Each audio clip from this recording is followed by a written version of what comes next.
Thank you very much. I am given the unfair task of moderating the very last panel, and I say unfair for a number of reasons.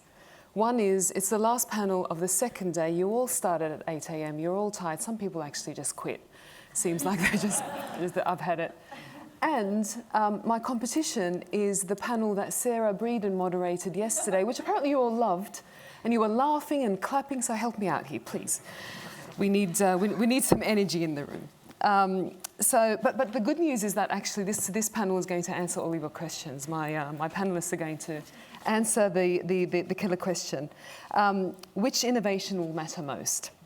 Now we've spent a couple of days listening to academics, policymakers, industry talking about innovation, different technologies.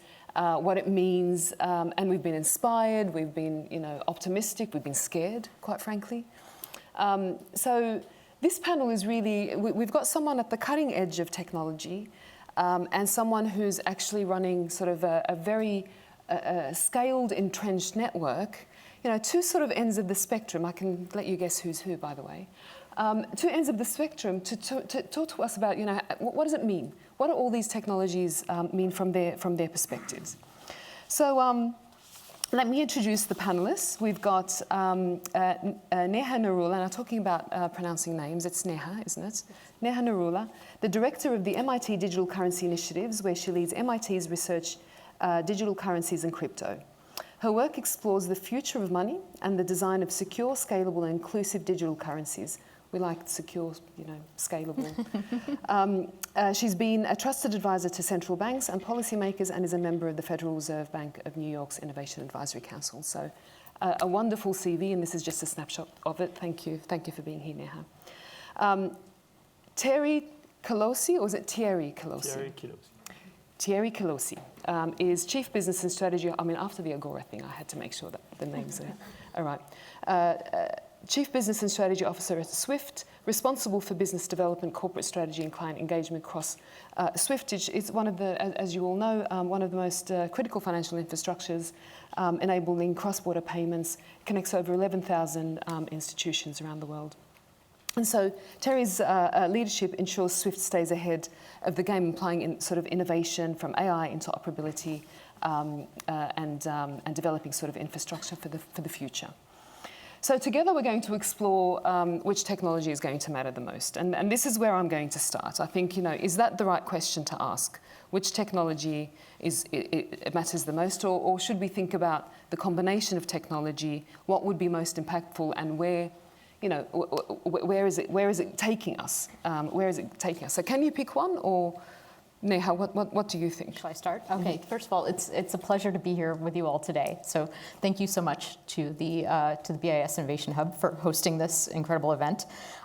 So I think when we started talking about this question, I immediately said it's not about one winning technology.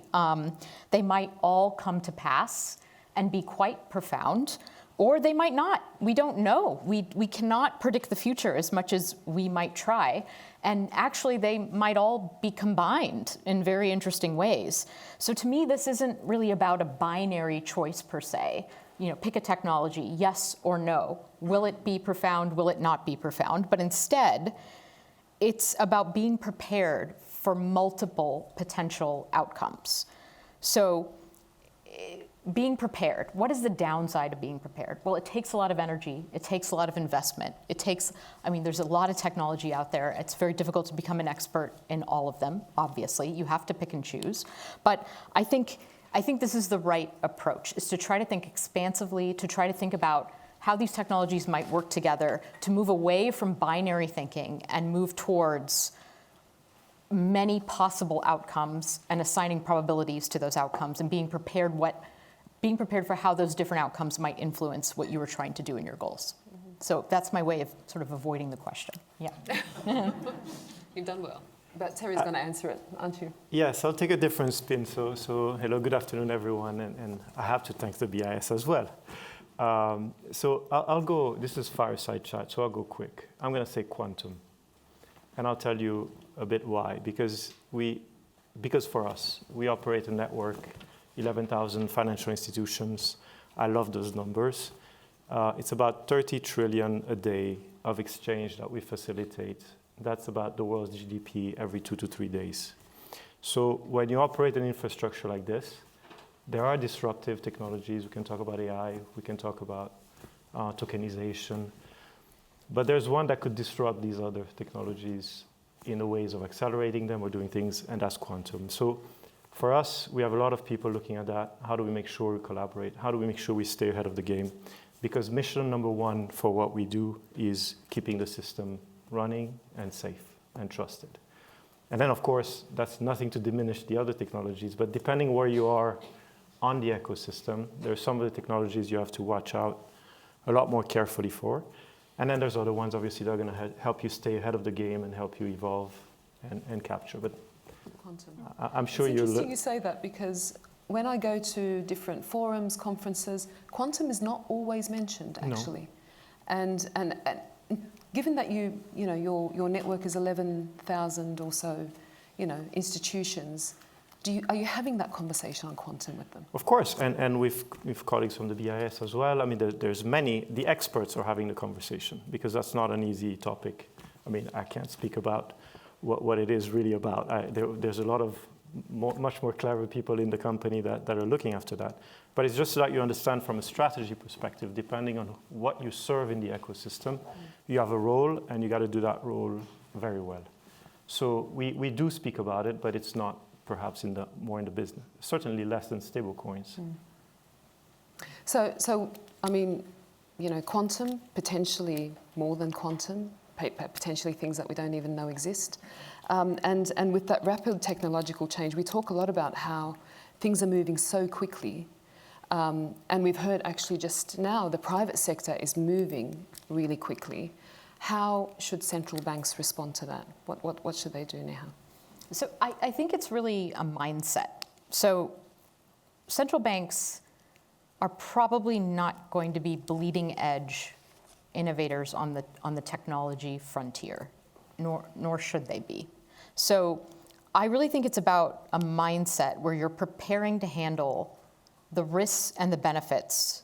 You're preparing to handle the risks, and you're preparing to benefit from the opportunities of what a technology might provide. So it's a way of thinking. It's a form of thinking that's asking yourself, what will become possible that was not possible before, right? So we take so many things for granted and how they work.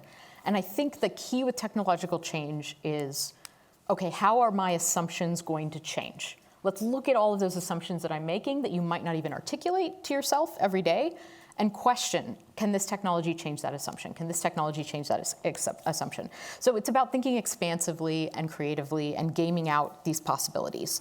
And of course, it's super important to experiment with the technologies. Otherwise, you don't really know what they are. You can't just read papers about these things. You have to actually get your hands dirty. You have to try things. I think that's such an important thing about what the hubs and their projects are doing. You have to actually try them and move away from trying to predict the future towards being prepared for multiple futures. So even with something like quantum, I would not have picked quantum. I think that's so interesting. And I think that's really great, too, to hear that from someone who's a practitioner. I think you have to ask yourself, well, okay, what if there's a quantum computer in 5 years, 10 years, 20 years, 30 years, 50 years? What are the effects of that going to be? How do, breaks some cryptographic assumptions. We have other forms of cryptography. Really interesting questions there. So. Yeah. Do you want to go back and answer the first question? Because quantum, and now you said you wouldn't have picked quantum. I'll stick with my answer. Yeah. Okay. Fair enough. I won't succumb to the pressure to pick one. Yeah. So Terry Swift. Yes. I mean, let's be honest. When we think innovation and cutting edge, we don't think Swift, right? Oops. Thanks. But there's a message in here, isn't there? Yeah. There's a message. I mean, it's a large organization. It's entrenched. It's a network that we all rely on. But you have to think about innovation. Did I just thank the BIS for inviting me? No, give us some concrete examples, I'll give you concrete of what examples. Swift is doing, because I think it's really interesting. Because we're very happy to be challenged in this space. And like you said, when you run an existing network, your first part of attention is making sure that it works day in and day out. And I'll challenge what he said, because a lot of what we do, it's sometimes like changing the airplane engine while the engine is flying, right? And so you don't have the same liberty of that other parties would have, which is to completely disrupt and start greenfield. So the way we think about innovation is really with that, that airplane analogy in mind. And that obviously makes you a lot more cautious in the way that you approach innovation. But I hope that what I'll tell you will show you that it doesn't mean that we don't innovate. So the way we innovate is definitely a lot more incremental, responsible, we call it, in the way we do. Let me give you a concrete example. We're facing all the industry right now a migration of data standards. I was looking at my numbers right now, 11,000 institutions that you have to move on one day to a new data standard. And that data standard is the foundation of all the new systems. And if you don't get that right, well, sorry, forget tokenization, forget everything else, because you're not going to build these new systems on poor data quality. So you're going to need to start making sure that the system and what feeds whatever the future system is of good quality. I take the use of data right now. And so we're in the middle of a migration process. We're tracking where the community is about 60% in terms of volume migration. We got to get to 100% by November. What is an incumbent innovator do? You really make sure that that happens. And so you have backup systems. You make sure that not all participants will be ready. You prepare for the scenarios of making sure you can accompany the whole community. And that's a bit what we're laser focused on. And then you build innovation on the side of the core systems. You build layers, because you can. I love the analogy of modules and cars, because you have some systems that are less critical than others, and then you innovate with this layer of services. So the type of innovation, for example, the tracking of payment end-to-end, problem with we innovate, and then once the thing is out, it's no longer an innovation, but you got to worry about making sure it is used. So I saw a lot of conversation here on collaboration. Collaboration, it's very good. We need to move collaboration now to commitment, to actually doing something. And that's where it is really hard, because you're trying to change, establish technologies, establish business models, and you need commitment to get to the next phase. So the way we do innovation is in two ways. We continuously increment the existing, what we call now the fiat rails, and then we're looking how do we prepare the world for what could be the DLT rails of tomorrow, right? But it has to be a dual approach, and I think Victoria said the same on how the Bank of England was looking at things, which was also improving the current system while you prepare for the new system. And I think that's, it's a great analogy for central banks, because they do need to think of, this infrastructure that is already there, that's running, that's deeply entrenched, and how do we think of innovation within that? So that's a great example. So let's think about the future. We've got a crystal ball. We've been hearing a lot about what AI can do for us. Potentially this conference isn't going to exist because all of our bots are going to come and we're just going to be home and not really participate anymore. Or maybe tokenization is going to take over the world. What do we think the future financial system would look like? Would it be the same players? Would it be the same dynamics? So let's start with that. If we don't intervene, we let things happen. What would the future financial system, do you think, look like? Well, I think the only constant is change. So I think it's not going to look the way it looks today. We're talking about innovation, and we're talking about organizations both trying to preserve and move forward.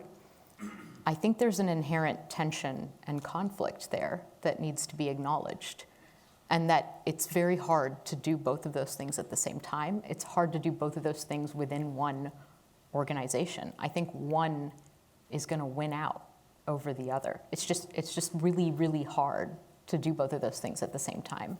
And so what we've seen historically is that a new set of organizations emerges.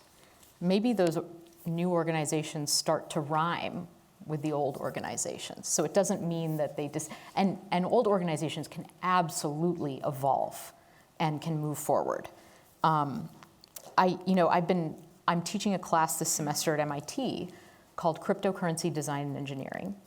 And in addition to that, I've been doing a lot of reading about money and the history of money. I'm a computer scientist, so this isn't something I learned in undergrad or in graduate school.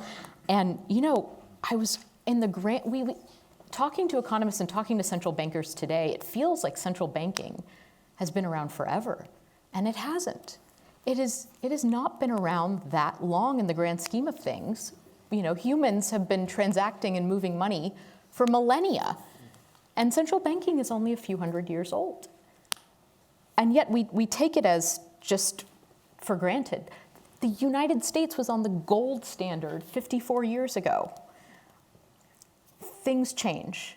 And I'm not sure that even if we are in the optimal design for a monetary system right now, even if we are in that optimal design, which I think we could have an argument about that, technology is changing. People are changing. What we know to be possible is changing. And that will affect the architecture of our monetary system. I don't know how, but it is going to affect it. There's some things there's going to be more automation, there's going to be more speed, there is going to be more people participating in different ways. I don't know exactly what kind of future that's going to create, but to me it seems inevitable that there will be a different future. Terry? You really picked us well. First, I need to come to your course. Because I spent the past 3 months really with a team looking at tokenization and all the potential that. And you said the constant is change. What I tell the team is, whenever you're faced with change, also think about everything that doesn't change. True. Okay? So trust, security, the way that you actually give certainty, whether you're using, central bank money or commercial bank money. Those principles, the compliance controls, those will not change, right? Maybe should not change. But should not, at least in our vision, the way that we want to see the next 3 years. I cannot predict a bit longer than that. It should not change, probably. And the way we're looking, and back to the question of innovation, is how do you preserve those same assets that you have? Because you want to believe there's a new way, there's better ways to do things, and that's what the new models show us. And so how do you transition to those models while you keep the same, if you will, assets and controls you have? And some of those may not be the right ones. I'll give you an example. Because we're doing a large-scale study to see how do we improve cross-border payments everywhere, to show you that it has nothing to do with technology.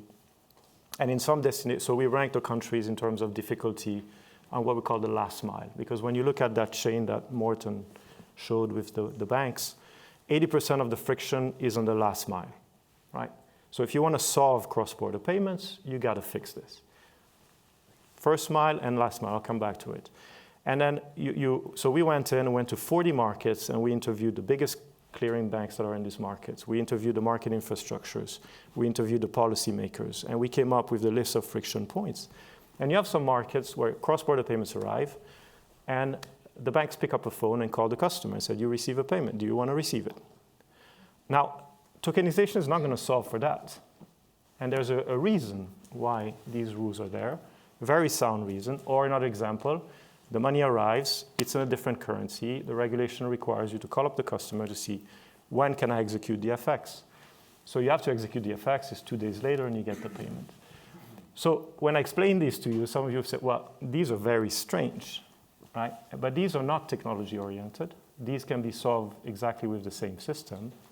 These are policy level or market practice level. The benefit of the new system is they show you what is possible.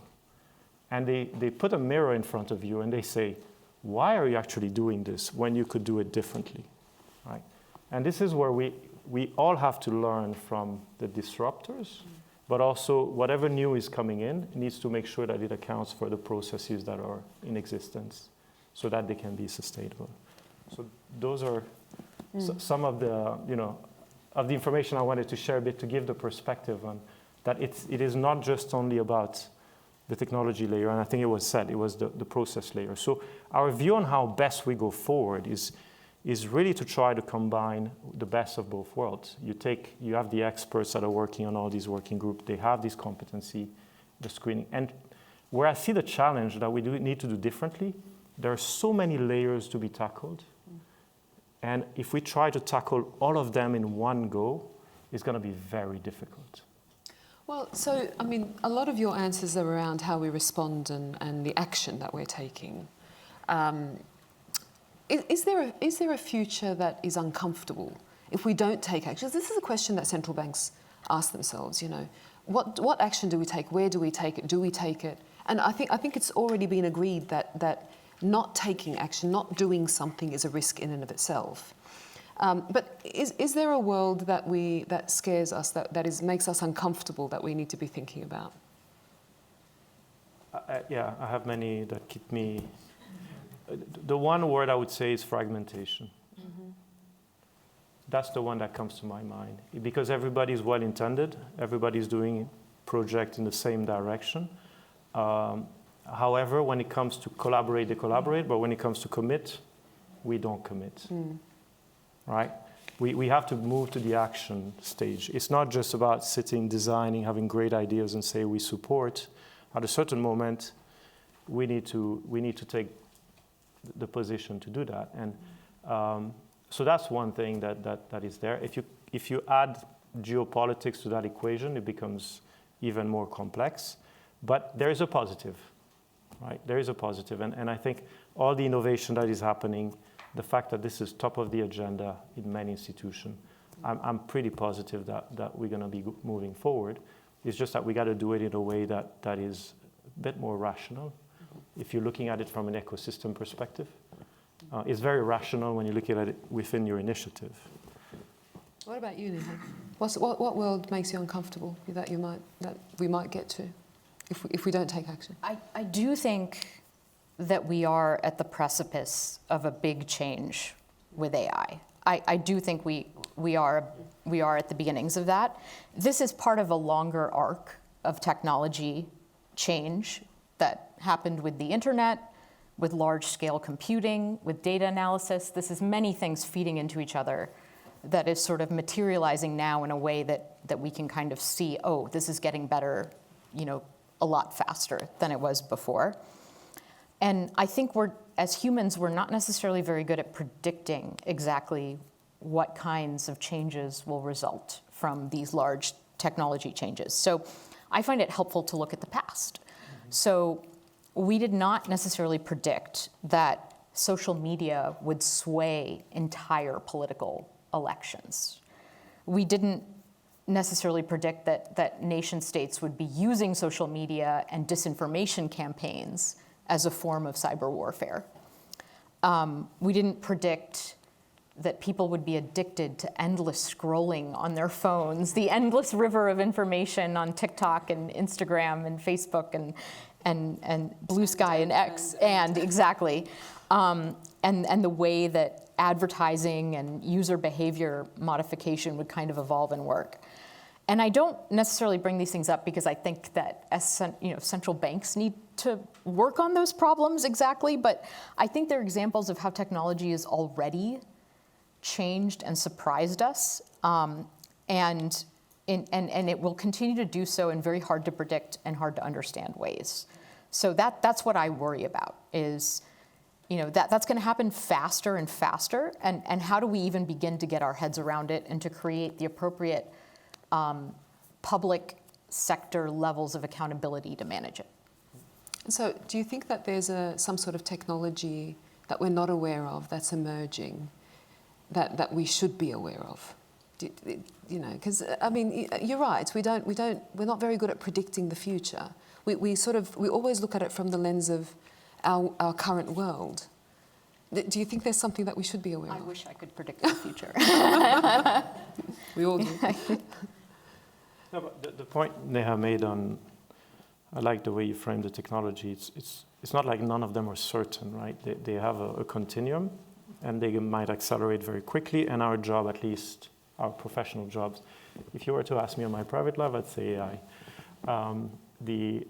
On your professional jobs, you got to make sure you assess where you are in that continuum and what's your appetite for being bold or for just waiting and see how it happens. So there are many different technologies coming at our frontier. Mm-hmm. They kind of build on each other. I was quite impressed with what is possible with confidential compute. in the environment where we are, because in an environment of geopolitics where nobody trusts us, nobody else, having a technology that allows you to share something without really sharing anything, that's my simple definition. Sorry. So it's really powerful. It has value, right? So I think there's a lot of collections of, when you really look at the expertise of everyone, of technologies that can disrupt. But we had like a grand plan here to say how we future-proof the whole financial system. So I think we're trying to stay a bit more at the elevator level. Well, I think we need to move now into the actual, steps and actions that we should be taking. So, I mean, given that, some technologies are much more immediate, we're seeing that we're moving from proof of concepts to actual implementations and pilots and things. Some perhaps are more sort of more future technologies that will hit us in the future. What steps should we be taking to be prepared in the short term, the medium term, and long term? And both of you, maybe a call to action is what I would ask in the last few minutes. So both of you will need to answer the question. So who wants to go first? You go first, because I need to think about it. Okay. So short term, I think, and I've heard this echoed throughout the day, I think there's a real potential to act as coordinators, to coordinate stakeholders. So thinking about that, creating that Schelling point, thinking expansively about how to use your great power as coordinators. Medium term, a pet peeve of mine, I think that they're going to need to be way more technologists involved at the highest levels of central banks. I think technology is too important to discount. I think there will be central bank governors who have backgrounds in computer science. I think that's going to happen. So think about what that might look like. Oh, thank you. And then longer term, again, just do not be afraid to imagine a different future. Don't take things for granted. I think that these institutions are so privileged and so powerful. You really have the ability to question whether something is the best way to do things. I mean, and you don't have to assume just because we've always done them that way, that that's the best way. I'm not saying you have to act on that, but at least ask the question, at least understand that. And I think a great example is compliance. I 100% agree with Thierry that there are certain things that will not change. Physics, math, human nature. I think these are things that at least do not change very frequently. Okay, it takes very slowly. It takes a lot for them to change. So we can kind of take them for granted. Gravity, probably not going anywhere for a while. But AML and KYC, no, 100% no. It's not clear to me that things have to work this way, that they are the best way to work. I think we should question the underlying assumptions we have there, and we should ask ourselves whether we can design something better. Yeah. That's a better point in the trade-off space. I like this last point. Okay. That's the benefit of going after, is I don't have to say too much. But I'd go on the talent, on the knowledge space as a call to action, because I'm now reflecting my recent journey and trying to understand everything's happening in the tokenization landscape. And it's amazing the amount of skills that you need to put these things together, right? You need to understand the technology, you need to understand liquidity management, you need to understand compliance. For God's sake, we're rediscovering money right now. I mean, nobody thought about, on the SWIFT network, whether it was a euro or a GBP or a Japanese yen flying or any currency, we didn't know. It was just flying through the network. Now we're re-questioning what is this definition of how a transaction is moved across borders, and that's a bit of a skill set. You got to go back and really make sure you understand your basics. So my call to action is, for us that sometimes are expert, it's really important to widen our knowledge, because we're going to need, central bankers are going to need to know a bit more about the technology or about how the world operates from a participant's point of view, and so do we. So my call to action will be that, really make sure that the more you can see the full picture, the better you'll be able to serve your institutions. Well, look, I mean, to summarize this, I think I won't be giving it justice, but I heard things like be prepared, think expansively, the mindset, preparing to benefit from the tech and challenge the assumptions that you have today. Try new things. There's going to be change, but we need to think about what shouldn't change. Maybe it doesn't change, but the method in which it's done might need to be different. I love collaborate, but also commit. So it's collaboration has to have that commitment to it. Coordinating stakeholders in the short term, more tech at the highest level, and that talent management that we're talking about. Everybody needs to be fluent in this language, and imagine a different future. So I'm very privileged to have moderated this last panel for the day. Thank you so much for coming and being here. Thank you very much for sticking with me.